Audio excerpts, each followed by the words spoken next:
Yo, that looks nice to me right there. See, we're sitting about 14. We got some batteries from the TA. Been broke down on the side of the road for about 5-6 hours. Anyway, we made it over here. We're actually at a truck stop in Wyoming, but there's a lot going on, and we're just going to jump right into this.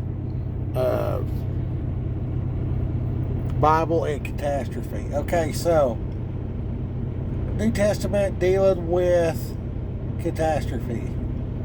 The New Testament provides some guidance on how to respond to disasters, but there is little information about how believers should respond to natural disasters before the Lord returns. The New Testament mentions destruction on earth, including earthquake, famine, and pestilence. The book of Revelation also describes a level of natural disaster that is almost unimaginable. Unimaginable.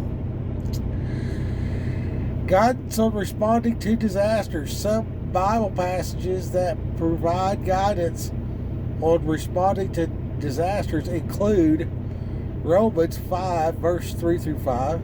Suffering produces endurance. Endurance produces character.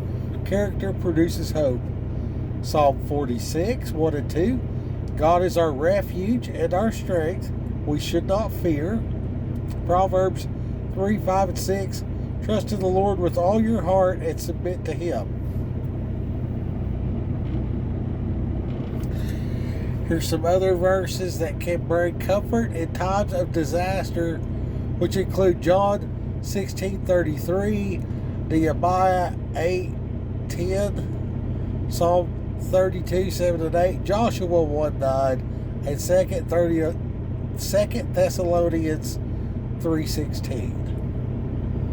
Okay. So that is use your Googles. You know what I mean? Like all your tools are tools, okay? And I don't know why this thing has got it fuzzed out so bad. Why are you fuzzy? Anyway, Fuzzy Wuzzy. Yes, he was.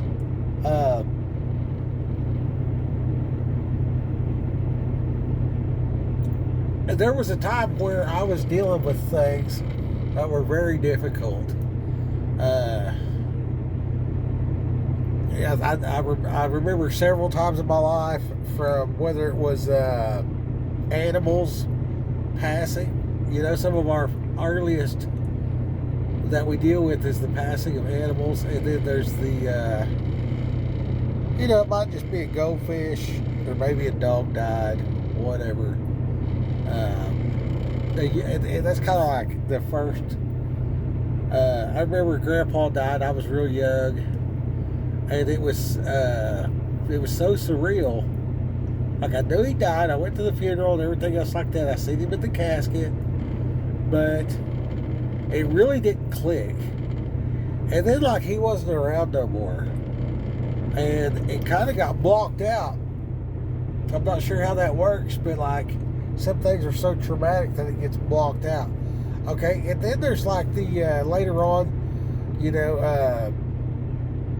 there's more situations, and some are harder than others. But then there were some times when there was a lot going on, and there was a lot of death all around, and to not become that way, you had to be on your toes. So that was a thing. So that's a whole other element to it, or whatever like that. And a lot of times in a catastrophe, because there's a lot of people out there that are dealing with stuff. I just seen one estimate of 215. It's October the 3rd. It's 10:30 at night, and there's a thing that Fox News said 215 confirmed dead in the aftermath of Hurricane Helene. And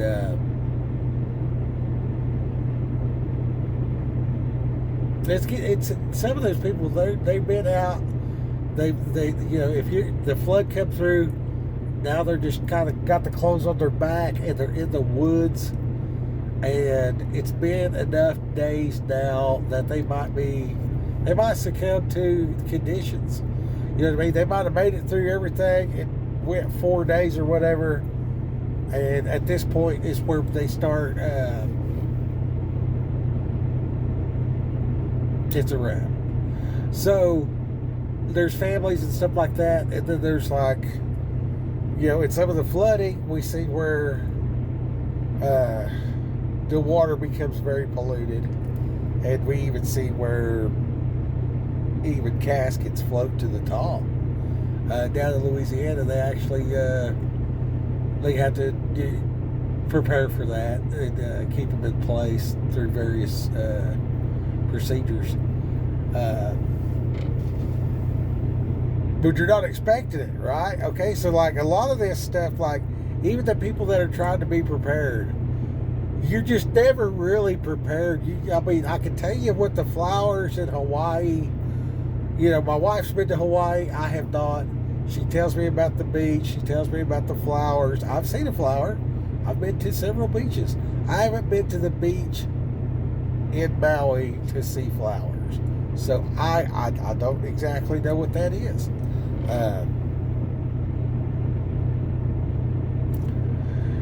So there's a shock that happens when you're dealing with this stuff.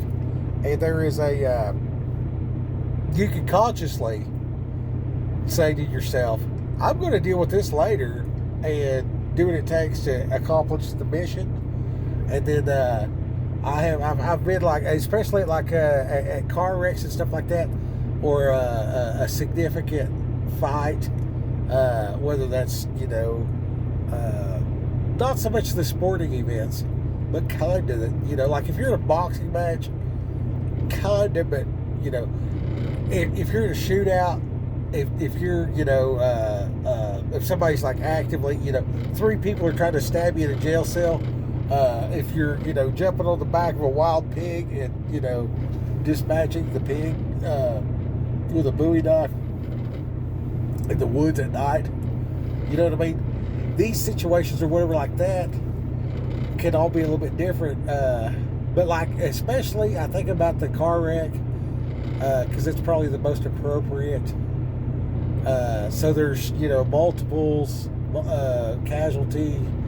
I was in one in Wyoming, and I believe there was 86 cars piled up, and we're they're over here, it's on fire. Over there, the people are they're not prepared to be out of the car in snow, so they're like you got to get them. They just need like a blanket and get out of the way or whatever. But in the distance, you can hear the wreck still happening, and it was like that movie Transformers, where you see like the big machine moving and it's making this creaking sound, or if you've ever been close to a ship, it was kind of like that, and then you could hear the smash and all the twisting metal and all that kind of stuff. So like that's real hard. And then like sorry, I gotta do this real quick. Hang on just a second. Post trip save. Create. Do. Post trip save. Do. Okay. Off duty. Do. Off duty. See, there's doing what you gotta do and living life, and then there's like making sure that the paperwork's done. So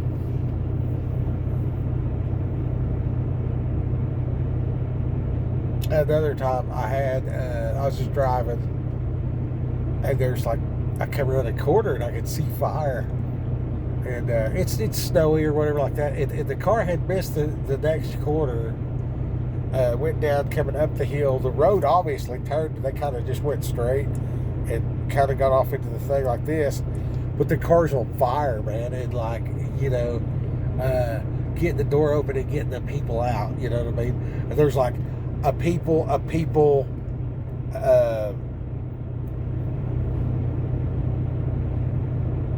schmore that was a person, and by the time all that's happened, I'm on fire, and get the people out and stuff like that or whatever. And so those moments, like after a while, like, you know, the danger has passed, the adrenaline dump has happened or whatever, then it's like put these people together, make sure they're all right, you know, pray for them, all this kind of stuff. The, you know, professionals have showed up, and you're, you know, send them off to higher care and all that kind of stuff. And you just get in the truck and just drive on, you know what I mean? And there's like this, there's a breakdown from stuff like that, and then there's like the I didn't know them type of deal, and then there's like the there's a camaraderie of being like working on the road roofing or being on a team in places that don't exist, doing things that never happened. And then there's like, you know, being in a prison situation where there's like, you know, you have to be part of a gang to not die. Because the people that are trying to not be affiliated are victims. And you're outnumbered substantially. And yeah, so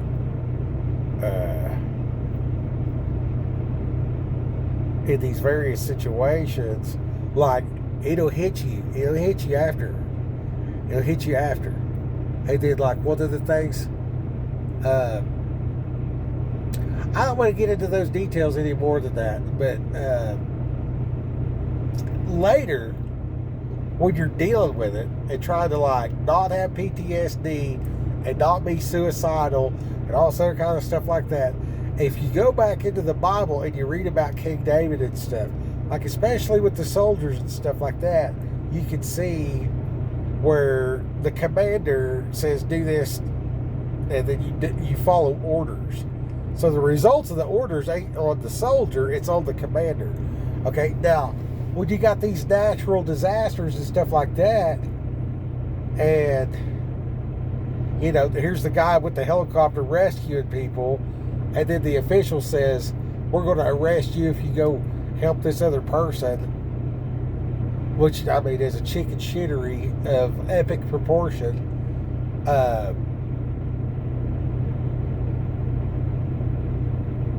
It's easy to blame that guy, but it's not that guy's fault.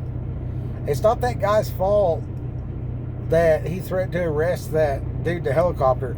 From his standpoint, the helicopter, like, there's been a time where I watched a truck go off an icy corner, and I called in, and the first thing they said is, are they alive? Did you stop and help? And I said, no, I didn't stop. And the 911 officer said, why? And I said, because it's an ice-covered corner on a highway. So if I stop my semi there, if this other guy that's a professional driver missed the corner, what's going to happen when Susie comes around the corner, can't stop, and now my truck's parked in the way, you know? And we're going to create a scenario, you know what I mean? And that I had to make the call and keep going and call it in for somebody else to deal with that. And when that dude's telling that guy at the helicopter, you know what I mean?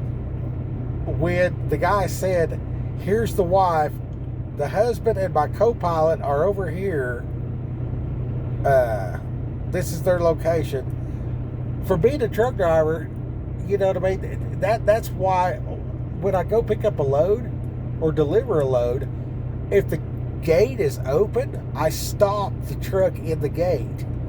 So they can't shut the gate and keep me there for some bullshit. You know what I mean? I can get on out of there. You know what I mean? So this dude should have, the helicopter pilot in this scenario should have said, okay, I'll leave and just go pick him up anyway. You know what I mean? Like, what's the guy going to do? He's on the ground. You know what I mean? And then just play stupid. My uncle says it like this. Sometimes it's easier to ask forgiveness than it is to ask for permission. So you just do what you got to do, type of deal. So the guy saying, do not do that, is required to say that for certain reasons, you know, and then moral reasons say, do it anyway. You know what I mean? He could figure out that you're doing it anyway after you save the people's life, because, you know, if we're going to shut the whole country down because somebody's got the flu, I'm pretty sure, it's okay to fly your helicopter over there and save somebody. And let's not overlook the fact that all these helicopters, private helicopters, showed up and went places that the military helicopters couldn't go because they were too big, because they're set up different, right? So, I mean, well-regulated militias. It's not all about, guns and everything else like that. It's the earth is trying to kill us. You know what I mean? Like, it's easy to get mad at that dude, or to find somebody, or to blame God, or whatever, you know what I mean, in these catastrophes, right? But we got to give credit where credit's due. You know what I mean? It rained a lot, stuff happened, right? So, when my son died, he had a surgery. They call it exploratory surgery. And they come out and talk to us, and they're like, hey, come in here and say goodbye. He's dying. And I walked in there, and I seen my son. He was almost 4 years old. And he's just, convulsing on the table. And he's got all these hoses and stuff. And we're like, what do you do? You know what I mean? And I was too ignorant to pray. And they're like, say goodbye. So we said goodbye. And then I watched them pump 2 big syringes of air into the thing, the tube, and it, does the pocket of air in the heart. It stops the heartbeat, and he died right there in front of us. You know what I mean? And it's like, looking back, you know what I mean? It's like, obviously, like, they botched the surgery, you know what I mean? And then, like, because they don't want to be sued or whatever like that, they got to come up with an excuse. Oh, well, this, or oh, well, that, or it must have been somebody else. It's kind of like when you're backing your truck up and you run over something. You're like, oh, well, that trash can already had a dent. Similar concept, but so I had to deal with that, man, for years, right? And it was my study of God. It was the love of God. And then it was knowing where he was at. Like, I wanted to know where my son was. Like, he's taking a dirt nap, or religion is a thing. So I studied every possible religion. I turned drinking real bad, got DUI, and laid in jail for a while. They'll give you every religious book. You can write a letter from a jail cell saying, I want to know what Buddhism is. And they'll send you every Buddha book you can imagine. They'll send you every Jesus book. They'll send you every Boo Slim book. They'll send you every kind of, yoga, the whole 9 yards. You can have your yoga and stretch too. And I'm sitting there one day, and this guy says, is God a righteous God? Does he keep his word? I said, yeah, well, when you consider gravity and all this kind of stuff, he kind of has to be, because like math and thermodynamics and the law of gravity and we're just the right distance from the sun or whatever. You know what I mean? Science, observational science. Whoever created this, it's so finely tuned. Somebody created it, and then the fact that they established laws means that the creator, highly favors order and can be trusted due to that. Because like the sun came up every day for the last 5,000 years or whatever. You know what I'm saying? So, and I made a campfire and woke up and the fire was burned up, but every day the sun's still burning. From what I can tell, it's the same size. So, it ain't running out of whatever's on fire. Which I know all about the sun, but it's not appropriate right now. Anyway, so this guy looks at me, he said, when I went in front of he said, what does all them books say? I said, well, I'll be honest with you, it's pretty much be a good dude, and you fuck it up over here, and then over here you do it right, and that kind of levels out. If you're a good dude, kind of balances the scale, and you'll be all right when you die. except for the Bible. The Bible's like, if you sin, then like the wages of sin is death, and then Jesus died for us. You know what I mean? And this dude says to me, he said, well, I'm going. He was waiting to go to prison. He had ran a stop sign and killed somebody, a lady, and he looked at me. He said, I had the same job for 27 years or whatever, raised kids. He said, I've never cheated on my wife. I've never even held hands with another girl. And I drank 2 beers fishing, come home, wrecked the truck, killed somebody. When I stood in front of that judge, they didn't give a shit about all that stuff I did right. I was on trial for what I got wrong. I'm going to prison for what I got wrong. And I said, oh, wow. Yeah, that adds up. That makes sense.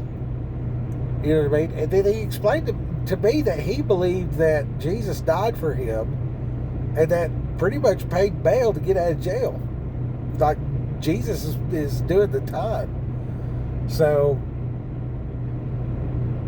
when you're looking at this catastrophe, and say you're that EMS, say you're that all people involved, you're just a normal person, and like all your family drowned, whatever it may be. When the time is right, I hope you hear this testimony, and I hope that you, I pray that God will bring you comfort as you mourn. It says, blessed are those who mourn, for they shall be comforted. So I pray that you mourn, and you mourn effectively and properly in the time frame that is right for you. And it's okay to talk to a professional. Don't take no pills and stuff. You don't want to do that. Do not take chemicals to try to stop a natural situation. I'm not a doctor.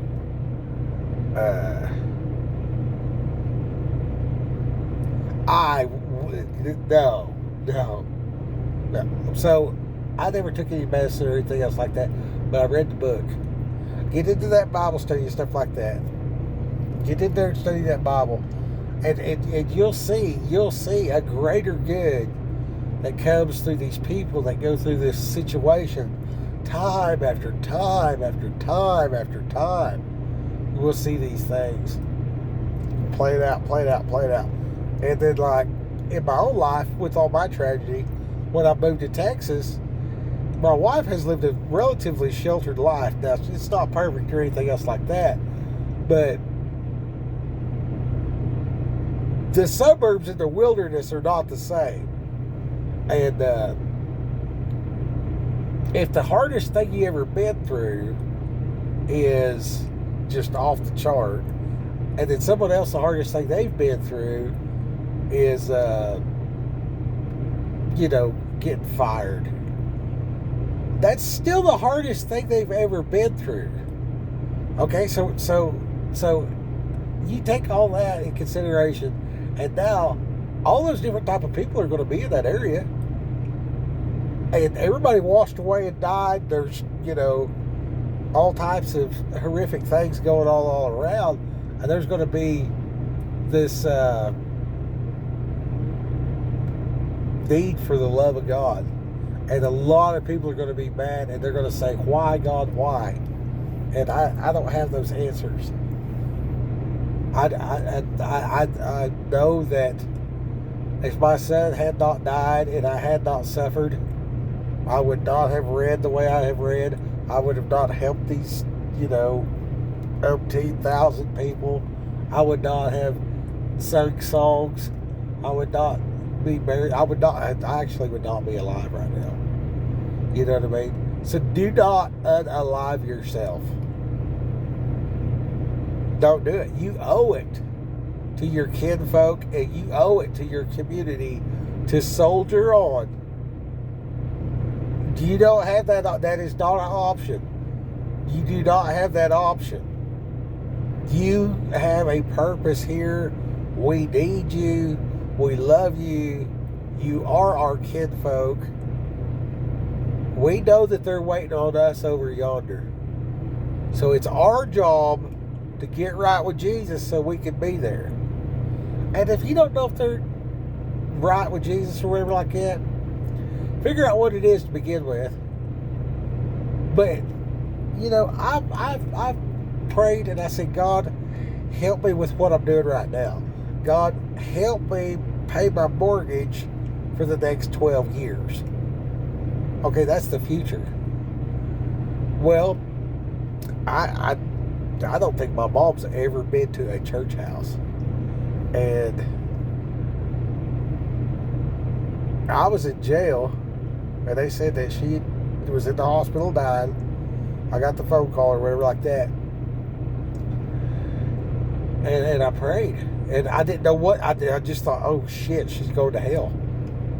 And I said, God, I'm just praying for mercy. I just prayed for mercy. I prayed for mercy, and I prayed for mercy. And she ended up living for a while, for years after that. And then she finally died. And she's dead. So, but I believe she made it. I really do. I really do. And as far as like repent, baptize, and all this other kind of stuff, I'm not sure. You know, I have a lot of interactions with God, and I know that His great mercy is real, and that's pretty awesome. And I know that I have been jumping in front of the bus, ready to be done with this life on numerous occasions over very real, very difficult, very catastrophic, and I know a lot about death. I pray that you do not know the depth of death that I know, but I am afraid that most of the communities affected are experiencing a tremendous amount of it. And I'm here to tell you right now, I'm on the other side of this deal, and you can do it. Soldier on, be there for the kinfolk, be there for the community. God loves you. You can be the hands and feet of God in the earth. You can spend it. I have, since my son died, I have literally spent the rest of my life in service to God, trying to, because I believe that my son is in heaven. Like, he wasn't old enough. He wasn't past the age of accountability, so he's not in hell. So if I'm going to see him, I got to figure that out. So that's why I read all the religious books. The only one that ain't full of shit is the Bible, and they've been trying to prove it wrong, and they can't, because it's actually true. It really is true. I mean, hats off, you know, hands raised. I swear to you. I swear to you. And I put that on everything I ever loved. The Bible is real. God is real. It is accurate. There is an afterlife. There is a new earth that we will go to. And by God, figure it out. And when you take the time to reach out to these other people, it's going to heal you and build you in a way that is specific for your time, place, and pattern. And we will be, we're going to suffer, we're going to suffer. But we have a hope that endures. We have an everlasting life. We will see them again. And not some kind of, you know, oh, this is pretty good. Not some, hey, that's better. But it will be the best. It will be the best. All through the Bible, the Creator set up everything for the best, to the utmost. That's the reason why there ain't no sin. And when they say, oh, why did God let this happen? Why did God let that happen? The earth is a proving ground, and as we prove ourselves and we grow through the suffering into Christ likeness, well, that makes us qualified. So when we're at the new earth, there won't be no sin. I say it like this: It don't matter how nice a swimming pool is. If one person shits, nobody wants to swim. You know what I mean? And so, the new earth is a no shitter. I mean,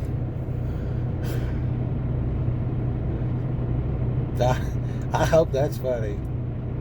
I hope that's funny. I hope that there's some joy, there's some hope. But I'm mourning with you guys, and so's a lot of other people. I've been out here on this road. Today I give out 6 Bibles and talked to probably 13 people. Every single one of us knows. Every single one of us has reached out in an appropriate manner to however we can through various ministries and drop shipping and phone calls and sending equipment and personnel and everything that we can do. And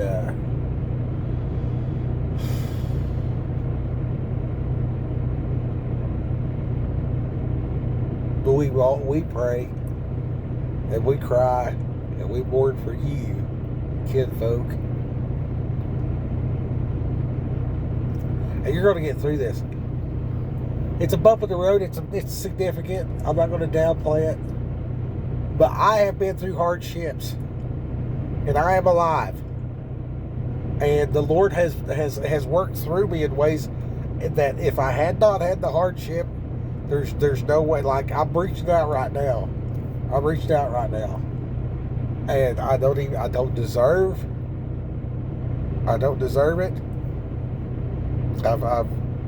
Yeah. I've seen miracles that have happened. And you're going to see miracles too. And you're going to get through this. And you're going to rebuild. And you're going to have a good life. And then up yonder, they're waiting. They ain't suffered. They made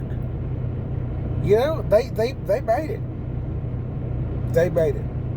That person that you're considering,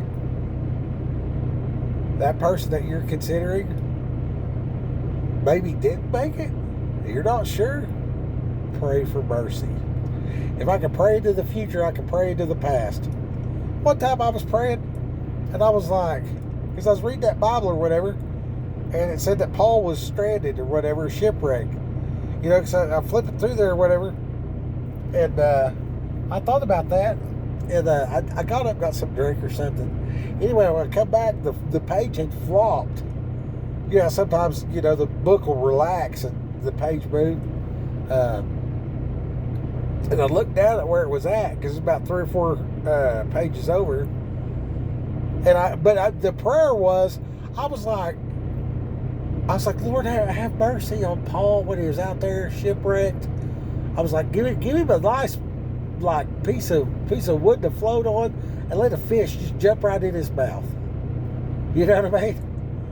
And then I get something. I come back, the page had turned, and I'm looking at the deal, and it says, "All the saints here greet you." And it was like that time, like sometimes it's like the words jump off the page. And it was just so wow moment, because it was like Tychicus and all the saints here say hi or whatever. You know what I mean? That was like what I read. And it was just like they were really talking to me. It's like, oh, hey, wow. You know what I mean? And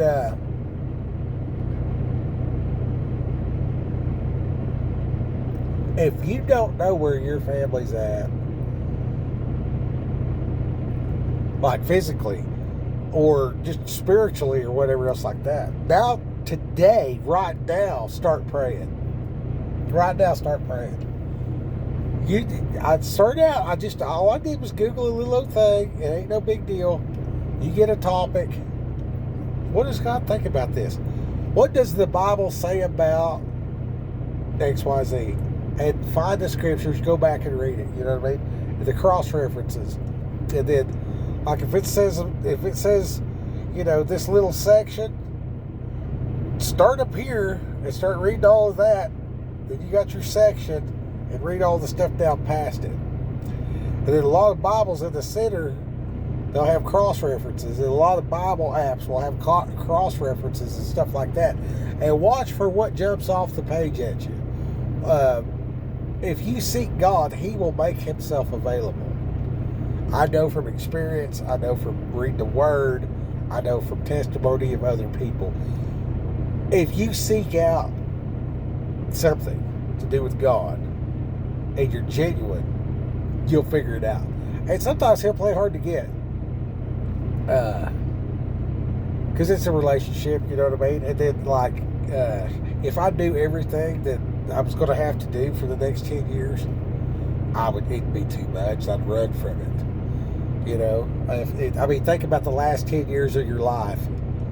If you do all that, you know what I mean? If it was 2014 and you do everything up to today, and they just laid it on you, hey, you're going to have, this is what we're going to do for the next 10 years. You would be like, panic. You know what I'm saying? So God will let you know a little bit of things. And then sometimes He's kind of playing hard to get or whatever. I'm making this too long. I love you guys, man. I love you. And you're going to make it through this deal. You're going to be all right. You really are. And get excited about the opportunity for valor. Do a study on valor, because that's something that it's not just a military thing. It's as you're in service to the Lord, there's going to be these opportunities where you're going to be enacting miracles into the kinfolk and into the community, and that's going to, you know, help them. Like, take notes of your suffering. You know what I mean? Here's my problem. Write it down. Here's my prayer. Write it down. And when the time comes that there's an answer to the prayer, write that down too. Let's document some of this stuff to reinforce the goodness in ourselves. And then, like, you know, wouldn't that be nice to hand down to your grandkids? You know? That way when your grandkids are like, here's this, you know, enormous death. What do I do? I don't want to die. Okay, pivot. Okay, here's this. Okay, I'm going to deal with this over here later. Dealing with it. Calm down. The aftermath hits. And then the pain. And then it's got legs, man. It just goes and goes. How do I get through this deal? Document all that. Write it down. You don't have to share it with nobody. You know what I mean? You can share it with God. If there's something going on and you can't talk to me, you can't talk to, you know, a friend, a family member, a pastor, or whatever else like that, you can talk to God about it. God already knows all of it anyway, right? It's not like you're going to keep any secrets. So, you know, find a place by yourself. And then, like, if you're having a moment, this is one of the things that helped me. If you're having a real situation where maybe you're stressed, maybe you're triggered, or you're just, you know, you're losing your shit. That's normal. That is normal, okay? So, sometimes I'm on the verge of losing my shit, and I go to the bathroom. I'll go in there, I'll shut the door, whatever else like that. You know what I do? Now, this probably gonna sound ridiculous. I tell God how big He is.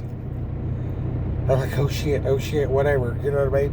Whether it's a panic attack, whether it's a morning situation, whether it's, you know, whatever. You know what I mean? And if it's, you know, it's that shell shock, it's that, I guess some people call it PTSD or whatever else like that. Like, I will literally go sit on the pot and tell God how big He is. God, you're strong enough to make the earth. God, you made the sun and moon. They are, you know, reflecting light day and night. You make the trees grow. Your eyes on the sparrow. You know what I mean? You're all the wisdom. You know, you put all these things together. You put everything in the earth before people were here so that we could extract it and make roads and bridges and cell phones and all this stuff. And I'll ponder that, you know what I mean? And like, whatever's bothering me is not as big as God. Whatever's bothering me is not as tough as God. Jesus rose from the dead. My son is not in a grave. His body may be, you know what I mean? But he's not there. He's with Jesus. And on Judgment Day, we'll all get our crowns and we'll all go to the new earth and we'll rule and reign with Jesus. My son is alive right now.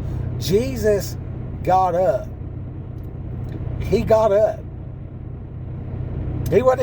He's the first of the resurrected with the resurrected body, but he's not the first one to get up. You know what I mean? The people coming back from the dead is a thing. Like, there's all kinds of documented stuff where people actually came back into their bodies. I'll spare you the details, but you can look into that. But like, your spirit, it's you know, eternal, and then on that day we'll get new bodies, just like Jesus got. You know what I mean? And we'll rule and reign. And when I say rule and reign, it's like, it's amazing. And the ones that are lost, that's where they are. And you get to go there too. But you don't get to go there today, because somebody else needs your testimony here. You have to help them in their struggle. That torch gets passed. That torch gets passed. And what you're learning right now, and these lessons that you're learning through this horrific situation, is you're growing into Christ likeness. The suffering in this life is for us to understand the heart of God and to grow into Christ likeness. And that growth happens. Experience it. Help somebody else deal with it. So if right here in the middle, you'll document your growth. I was right here. I wrote down how was the situation and what was happening.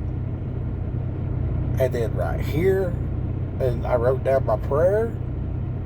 And then right here is my answer. And you need to put dates on that. You need to put some timeline on there, because some of your prayers, it'll take, 12 days, 12 months, 12 years, whatever. You know what I'm saying? But when you go back and you get your book out, I have books. I have spiral notebooks, 5 subject college ruled notebooks of exactly that. Probably, I found out that you're supposed to document, it's been a while back, probably 15 years, and there's probably been 600 notebooks. And the guy told me, he said, if you haven't wrote about it, you haven't thought about it enough. Write it down, write it down, write it down. And if you need to throw it in the fire, or you need to rip it up, or whatever like that, you know what I mean? You need to have a little outburst about this thing. Get it out. Get it out. It's okay. However, you got to deal with that. But what's not okay is drugs. What's not okay is drowning in alcohol. Now, we got a thing in our family. Someone passes away. You go to some place with water, and you talk to God about it, and you get drunk, and you get over it. And the next day, you're not allowed to drink. But that night, that you get away from people or whatever, you sit there at the dock, have a beer, I think some guy even wrote a song about drinking beer. And but that's a 24-hour situation. And you have to give somebody else the keys to your car, and you're not allowed to have a gun. That's the rules, okay? So, and no drugs. No drugs. No drugs. I don't care who's trying to act like it's okay. It's not. All right, it's not. The drugs are. It just makes it worse. It really does. I don't care. I don't care. I don't care whatever. Put 57 letters behind your name. You know what I mean? Take that thing up, that piece of paper on the wall, and just roll that thing up and shove it in your ass, because chemicals don't help this. You know what I mean? Don't let them trick you. You know what I mean? You don't need that stuff. It's bullshit. That's bullshit. It ain't no good. You need to talk to Jesus about it. Jesus himself went and talked to God on a regular basis out in the woods. Like, he would get away from the situation and he would pray. You know what I mean? And you see that, like, how this whole thing started. The Bible doesn't say a lot about how to deal with catastrophe or whatever else like that. Like, what was it like for Noah and his family? What was that like? You know what I'm saying? And then you'll see this, biblical event. The Exodus. You know what I'm saying? The plagues of Egypt. You know what I mean? Joseph, like, saving up all the wheat. That's how they wound up in Egypt. I mean, Jesus is, the Magi showing up. John the Baptist's hand on a plate. I mean, just, Gideon, the Babylonian captivity. What was that? That girl and her uncle that stopped everybody from getting beheaded or whatever. You know what I mean? The Bible will talk about it, and then it's on to the next thing. Well, there's a pattern for that, for a reason, okay? Because we're not supposed to dwell. We're not supposed to get stuck on it. And then, like, the Bible's describing hundreds and thousands of years. Maybe go through the book of Job. Maybe go through the book of Job. Maybe go through the book of Proverbs. Maybe go back to the beginning of Genesis. But definitely do yourself a giant favor and go straight to the Gospels. Read the Gospels. And through your crying eyes, read the Gospel. Through your crying eyes, read the Gospel. Write down what you're crying about. I am crying because, fill in the blank. Then now the prayer. God, please help me with, and then talk about the fill in the blank and write that prayer. In Jesus' name, amen. Underline it, whatever. Write down what day it is. Put that in your closet. When the time comes, and you have an answer to that prayer, and you can see clearly, write that down. Write that down. And when the time comes, and that nephew is there, or that cousin's there, or the kids, the grandkids, show them. Take them off to the side. Say, when Sparky kicks the bucket, the hamster's dead. And you say, hey, when I went through this, I wrote down this. Look at this right here. Look at these prayers right here. You know what I mean? You can age and stage appropriately. Go through your spiral notebook.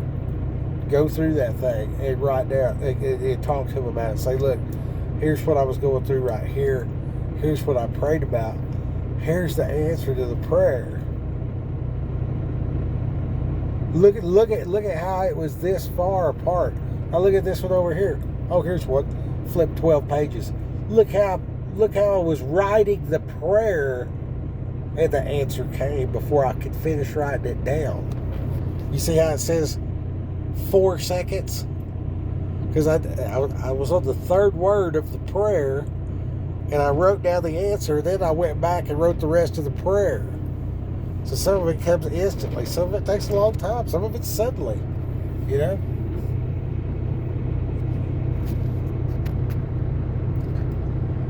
There's a lot of healing. There's a lot of goodness.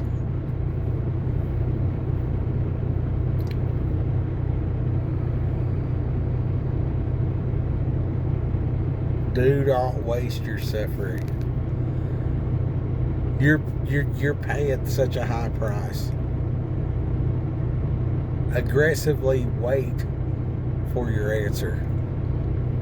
Aggressive waiting is making do with what you got as best you can.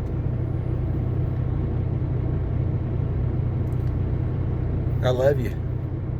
I love you guys.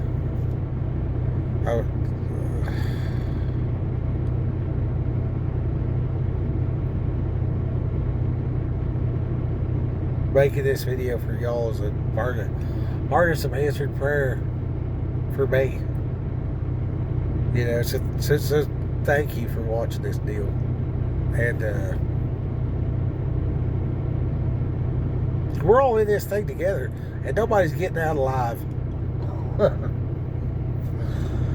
But then we live on later. It's the second death you got to worry about, not the first one. You know what I mean? And there'll come a time where you're going to heal, like you're going to heal, and you'll be past the mourning to whatever degree, and you're going to talk to somebody that needs it and all this kind of stuff like that. That's cool, everything else like that. But you're going to have a relationship with the Creator and an experience that is not, you can't buy it, you can't describe it, nobody can give it to you. It is so specific, you and Him. It's so specific, you and Him. It's more intensely specific. My relationship with God is more intensely specific than me and my own wife. It's more specific than me and my own self. It's difficult to describe, but I'm fully equipped. I think that's part of why it says, let patience have its perfect work and you'll be complete, lacking nothing. Let patience have its perfect work and you will be complete, lacking nothing. You can go Job on this deal. At the end of Job, after everything that happened to him, he got double for his trouble, as they say. Because he had, 10,000 of this, and they got wiped out, so now he's got 20 or whatever. But if you actually watch, 10 of his kids died. I think it was 10. And then at the end, he fathered 10 more kids. And the preacher man pointed out, he said, you know why he lost, 1,000 donkeys, then got 2,000, and 10,000 camels, and got 20,000, and everything doubled at the end? Well, he had 10 kids that died in a tornado, and then at the end he had 10 fresh kids. And the preacher man said, you know why he didn't have 20? I said, no. And he said, because he never lost the first 10. So it's still doubled. He did have 20. The other 10 were just waiting on him. And that was so beautiful to know that. And from right now until you die, like when you die, you're going to take your soul and a record of everything you ever said and did. You know what I mean? You're not going to, take this lineage and all this kind of stuff. But there will be a record of the lineage. You know what I mean? Did you take your money and buy a Ferrari and go out and run crazy, with a bunch of, prodigal son? Or did you, invest in, mutual funds and leave a inheritance to your grandkids? Like the record of that, your stuff will, proceed in the lineage here, but the record will be announced on Judgment Day. So on Judgment Day, you're standing on the podium and God and everybody's out there. They're going to say everything you said, but you got Jesus, so they're not going to say anything about your sin because it's blotted out of the book. So the angels that are reading the book of you, from right now until then, you control what those angels are going to say. Whatever you say to these people, whatever you think, whatever you meditate on, what you actually do with your hands, and you're sinless because you got Jesus. And that's amazing. That is so off the chart to know that.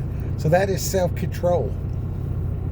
You control what they say about yourself in front of God and everybody on Judgment Day.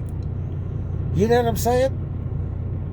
And because of that, and because you're suffering, you will have an ability and a grit and a drive to reach these people if you don't let the enemy make you bitter towards God. But let this situation make you mad at the devil. Let it make you mad at sin.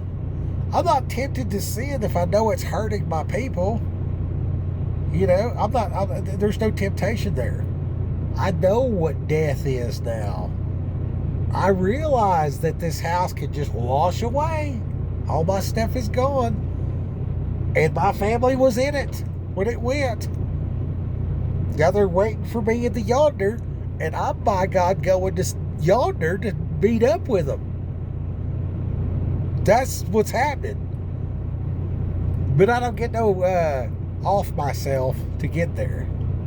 Much different. Much different. I get to be obedient to the will of God and be His hands and feet and lay up treasure in heaven. You know what the treasure in heaven is? What do you take with you? Your soul. The record of everything you said and did. The souls of these people out here, that's the treasure in heaven. So, mourn. And then go get them. Mourn. And let that be your motivation to go get them. Live your life in such a way that you bring glory to God. Do it for Him. Do it for God. Knowing that God redeemed your kinfolk and they're waiting for you up yonder. When the roll is called up yonder, when the roll is called up yonder, when the roll is called up yonder, when the roll is called up yonder, I'll be there, yes, I'll be there. What a glorious day. What a glorious day. Sing the sadness. It says in the Bible, it says, speak to each other in spiritual songs and hymns. All the Psalms are song lyrics, right? So, there's love songs, there's painful songs, there's funeral songs. You know what I mean? However the Spirit feels you, express that. You know what I mean? And don't worry about what somebody else thinks about it. Worry about what you think. Read the Bible and decide what you think. Work out your own salvation with fear and trembling. Like, actually be scared of hell, but realize you don't have to go. And if you're nervous, pray about it. The specific prayer. Lord, please have mercy. I have never seen more miracle working than that prayer right there. So let that be your go-to on every occasion. If ever you take any advice I've ever said, I mean this from my heart straight to you. pray for mercy on every occasion, every opportunity, with every person, for every person, and in this situation called earth, in this situation called time, as long as it's called today. And I did the math. It's always called today because yesterday is in the past, and when tomorrow gets here, it becomes today. So it's always today. And that's biblical too. And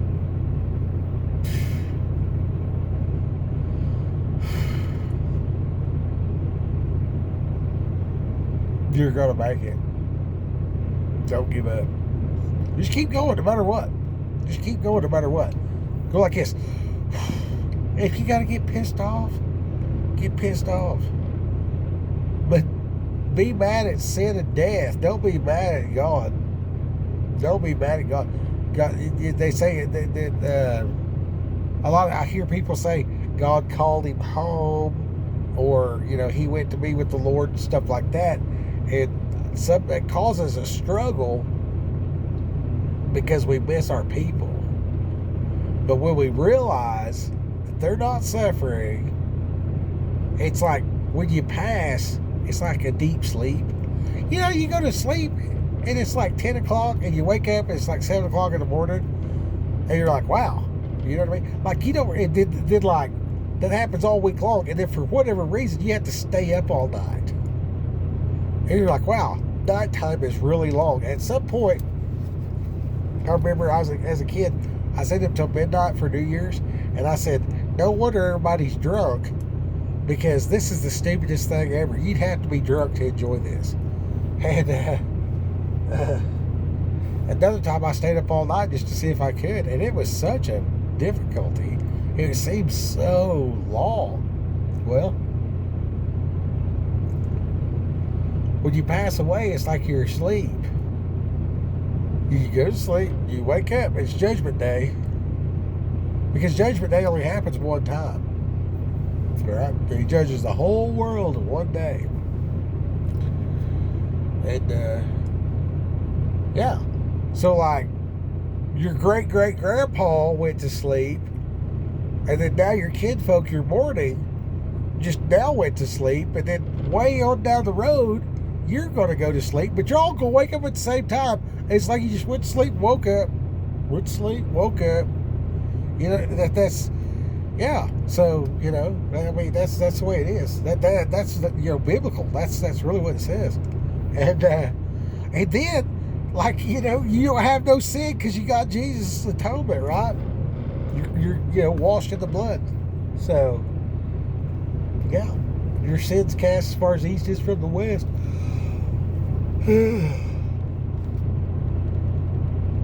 You can rest on that. So I'm tired. I've been praying all day. The truck breaking down. The enemy trying to take everything away.